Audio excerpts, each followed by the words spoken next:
Please welcome the current President of the United States. We will re-elect Joe Biden.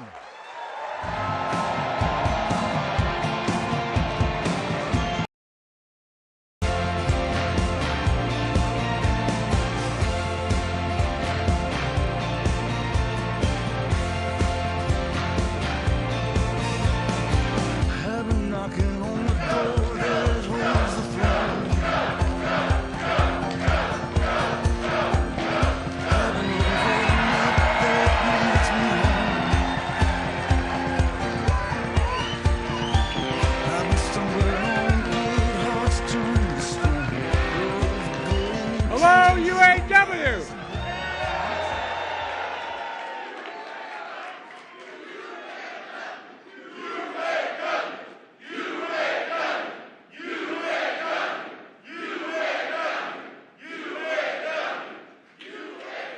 It's great to be home. One of the best unions in the world. You look out for one another. The whole country benefits from what you do. You know, please take a seat if you have one. You're tough as they come, starting with your President Shawn Fain, a leader with backbone, a backbone like a ramrod. I don't know where he is, but he is. Together, we're proving what I've always believed. Wall Street didn't build America, the middle class built America, and unions built the middle class. That's a fact. Look, I kept my commitment to be the most pro-union president ever. I'm proud you have my back. Let me just say I'm honored to have your back and you have mine. That's the deal. It comes down to seeing the world the same way. It's not complicated. You know, my dad, who never went to college, was the smartest, toughest, most gracious man I knew, who managed a car dealership for the bulk of my life, taught me a very important lesson. He'd say, Joey, this is God's truth. A job is about a lot more than a paycheck. It's about decency. It's about your dignity. It's about your place in the community. It's about being able to look your kid in the eye and say, honey, it's going to be okay, and mean it, and mean it. Folks, that's what the UAW is all about, and it's always been that way.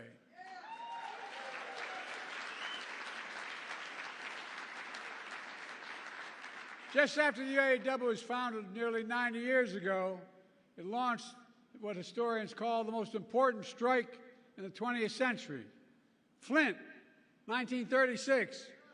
Walter Reuther organized a sit-down in the factory. They weren't sure what would happen. They were worried about getting beat up, but they were determined. They were determined. And it took 44 days, but they won the first collective bargaining victory in American history.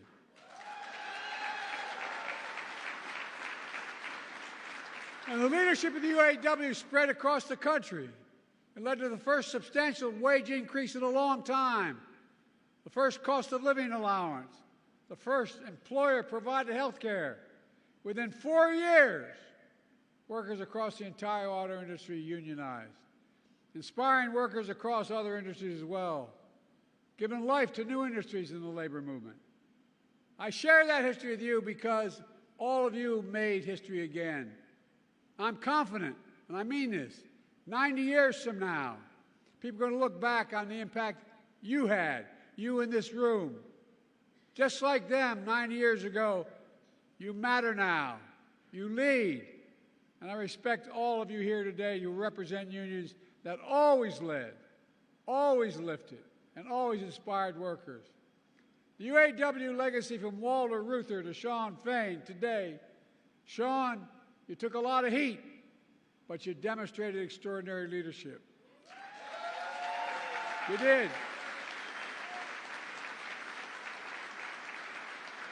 And that's what I saw a few months ago during your historic UAW strike. This time, in Belleville, Michigan. And I'll say I was so damn proud to stand in that picket line with you. It's not the first UAW picket line I stood in my home state of Delaware. I've done it many times. But it's the first time a president did it, I found out later.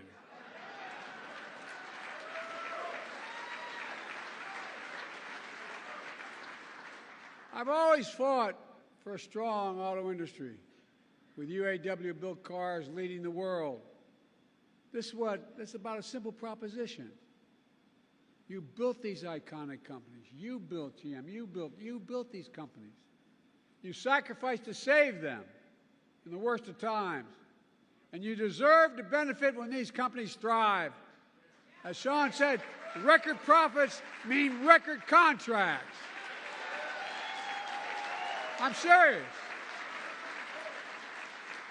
And that's what you got: record wage increases, winning back cost of living adjustments, greater retirement security, more paid leave, and eliminating tears.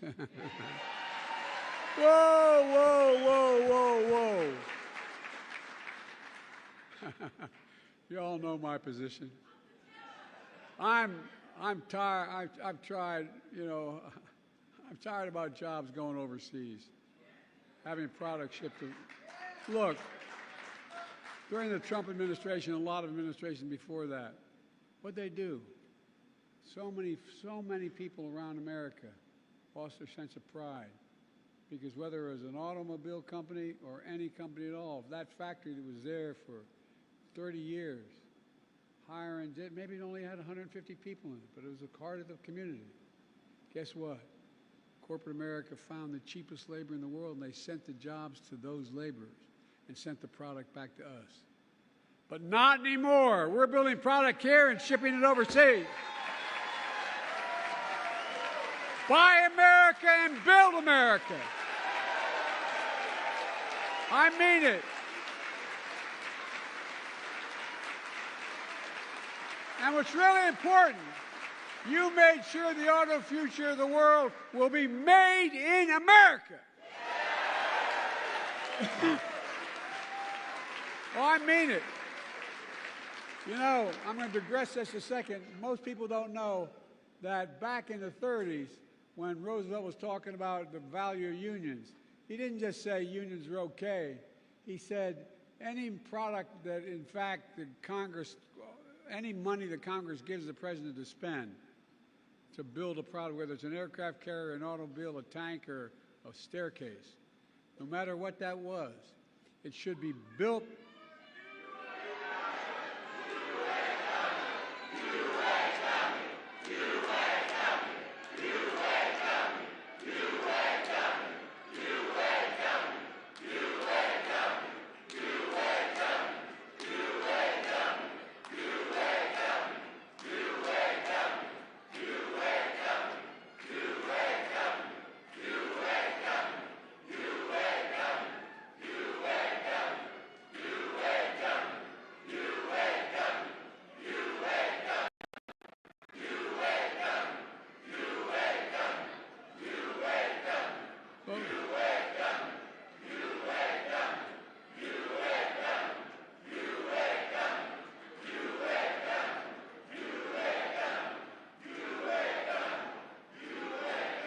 For a long time,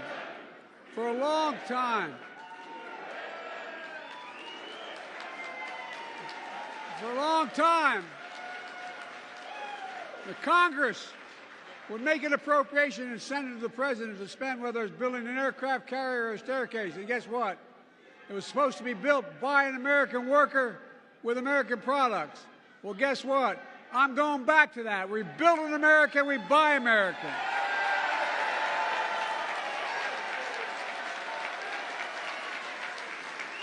And here's what you all did.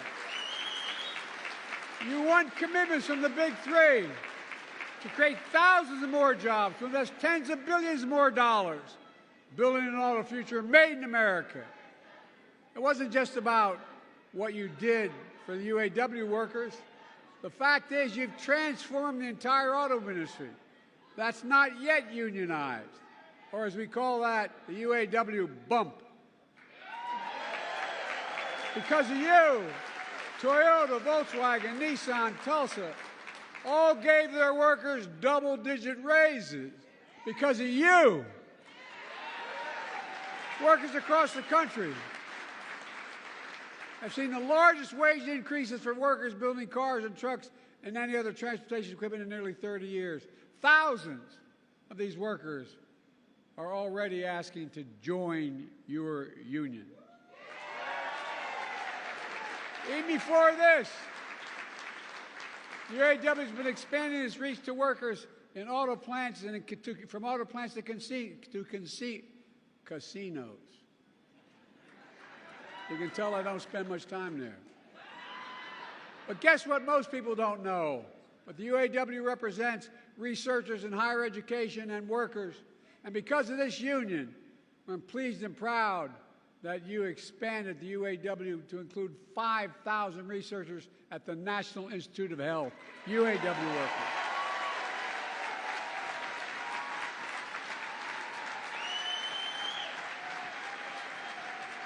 I, honest to God, have always believed that the union movement in America is important because it produces the best skilled workers in the world. That's what happens. It's good for everybody.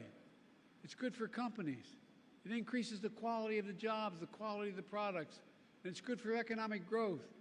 In fact, I asked, which is unusual for a president to do, I asked the Treasury Department to do a significant study, the most comprehensive report ever, detailing how unions are good for all workers, including non-union workers, how they found that unions raise standards across workplaces and industry, improving skills and safety, pushing up wages, strengthening the benefits for everyone. It matters. It matters. It matters. And some in corporate America finally began to figure it out. And look at what we're doing. It's good for workers and companies. Since I took office, we've attracted billions of dollars in investment here in the United States. We supercharged advanced manufacturing, including electric vehicles made by union workers in America. China's determined to dominate that market with EV predominantly made in China and Chinese jobs. The previous administration was content to sit in the sidelines and let China take all these jobs. But I won't let that happen. I will not.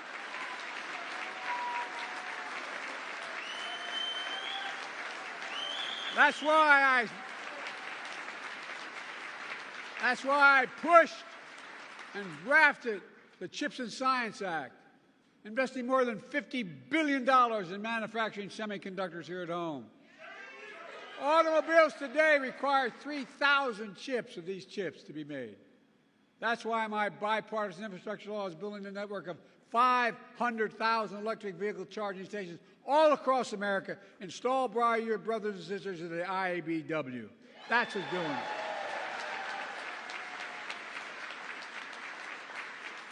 That's why the Inflation Reduction Act, which the other team, not a single person, supported, that I signed into law, dramatically, there's a dramatic incentive for the big three and other auto companies to make it here, their future here in America, with American jobs. Jobs that we want to make union jobs. That's why I announced $12 billion to help companies that respect their workers implement a just transition to electric vehicle future. Because I strongly believe that companies transitioning to new technology should retool, reboot, and rehire in the same factories, in the same communities with comparable wages.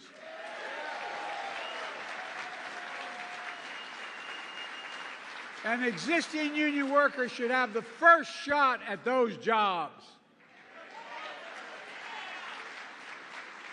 As Shawn said, I appointed historically pro-union National Labor Relations Board because I don't believe any company should be using threats or tactics to stand in the way of workers' rights to organize, period.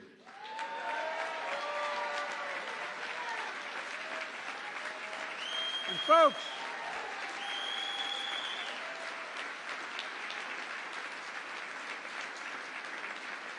you've been very patient, sitting a long time, but these investments are paying off. Since I came to office, by the way, the last guy said he's hoping for a recession.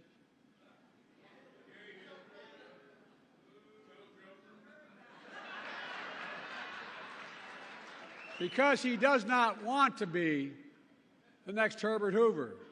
He's already Herbert Hoover. He's the only president other than Herbert Hoover who lost jobs when he was president.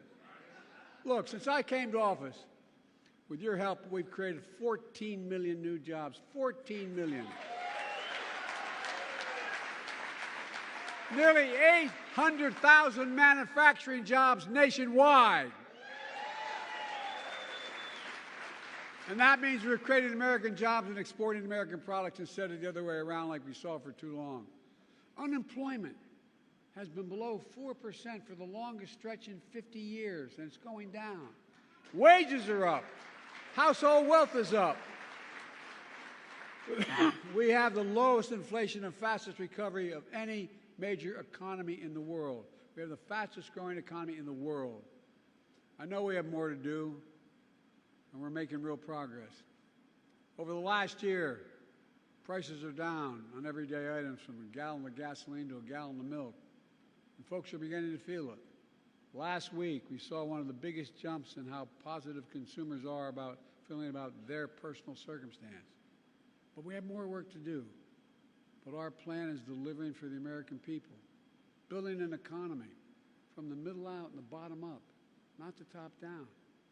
That's what I said I was going to do. That's what I tried to do as a senator and vice president. But because when we do that, the poor have a ladder up and the middle class does well, and the wealthy do well, although they should be paying a hell of a lot more taxes.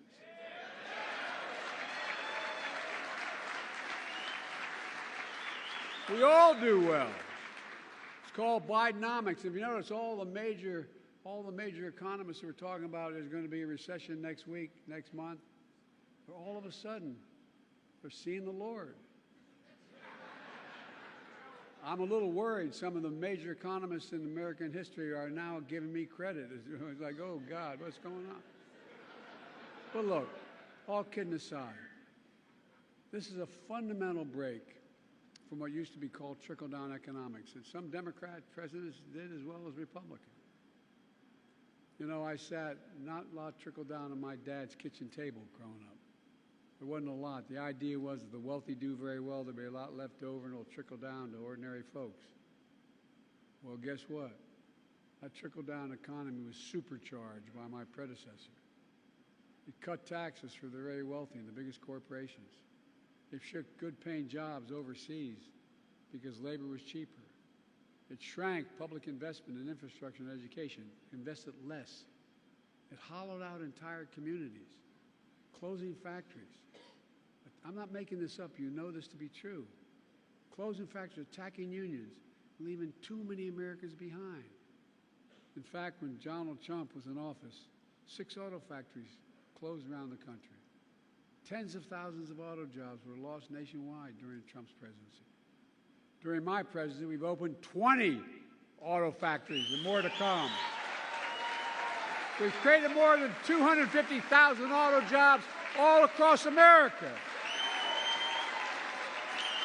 And while I stood in solidarity with you on the picket line, as your president said, I went on a picket line, Donald Trump went to a non-union shop and attacked you. Let me tell you something I learned a long time ago. If I'm going to be in a fight, I want to be in a fight with you, the UAW, with you. No, I mean it.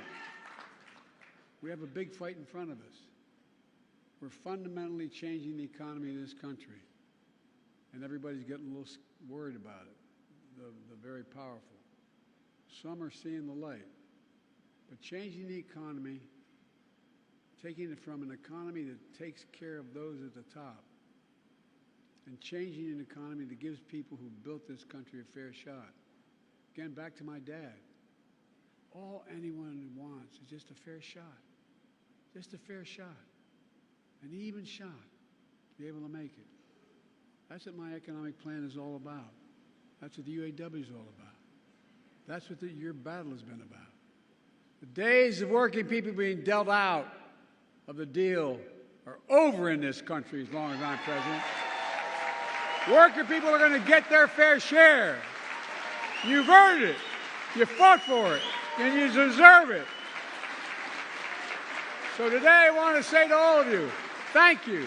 Thank you. I could not be more proud or more honored that you've chosen to stand with me. For all the progress we made together, you're the real hero. I want to make it clear. You're the heroes of the story. It's not what I did. It's what the American people standing up with backbone did. You're the reason why.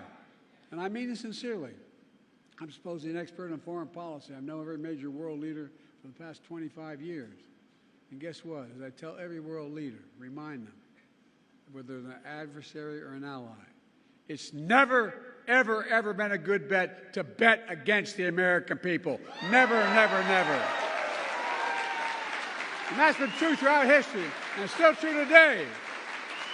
Because of you. I mean this, because of you, I've never been more optimistic about America's future. We just have to remember who we are. We are the United States of America. And I mean this. There's nothing beyond our capacity when we work together. We're the only nation in the world that's come out of every crisis stronger than we went in. So God bless you all, and may God protect our troops, and God bless the American worker. Thank you, thank you, thank you.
Extend our gratitude to President Biden and President Fain for sharing their thoughts and engaging with the United Auto Workers community.